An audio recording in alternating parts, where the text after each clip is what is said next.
We got 7 bob a day up there, working on the incline. That's what I got as a fireman. 7 bob a day. And a 54-hour week. And there was hell in the tunnels. Yes, you must have many memories of the toughness of the incline. There were some good men here. Good men. I met some fine men. They were good men. There would have to be good men, Oh, I they should were say. real good. There's no place for weaklings, is it? No. No place for weaklings. Oh, that's the trouble, you see. The weather is something vile. You see, we had... The rugged bush-clad hills of the Remutaka Range are the southern tip of the North Island's mountainous spine. To the east of the range lie the plains of the Wairarapa. To the west are the headwaters of the Hutt River.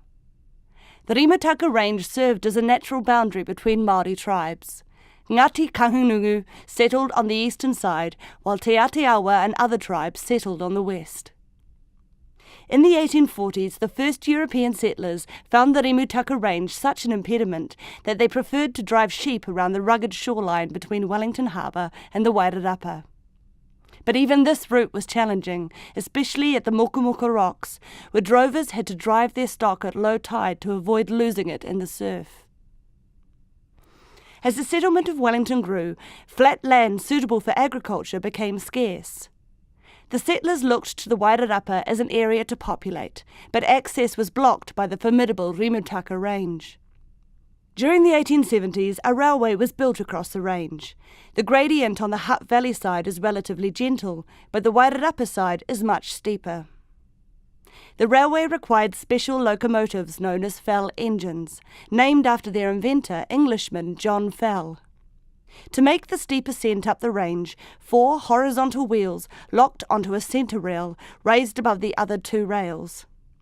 To descend, special brake fans applied hardwood braking blocks to the raised centre rail, but there was so much friction on these blocks that they had to be replaced after each descent.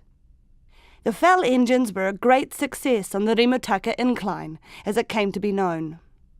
From 1878, 6 Fell engines toiled up and down the Wairarapa side, carrying passengers and goods between Wellington and the Wairarapa.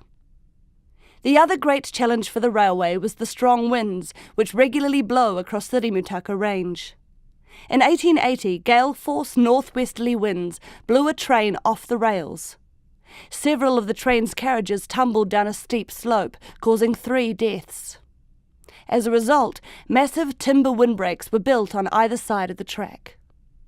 The Fell engines worked efficiently for nearly 80 years, until 1955 when the rail route over the range was superseded by a 9-kilometre-long railway tunnel. 5 of the Fell engines were scrapped, while the 6th was given to the Wairarapa town of Featherston, located at the base of the Remutaka Range. The engine was moved to a Featherston playground to be clambered over by generations of children. In 1980, a group was formed to restore and house the engine, known as H199. It now sits in its own museum in Featherston, the Fell Engine Museum. Today, the 18-kilometre-long former rail route across the range is popular with cyclists and walkers. It takes about 5 hours to walk one way. For cyclists, it's a lot quicker, especially if starting from the Upper Hutt end. From here, it is about an hour's ride to the remains of the Summit settlement, followed by an exciting downhill run on the Wairarapa side. One of the greatest challenges are the long tunnels, which can be very dark in the middle. An easier way to gain an overview of the Remutaka Range is to scramble up the Trigg track, which leaves the Remutaka Road just below the summit on the western side.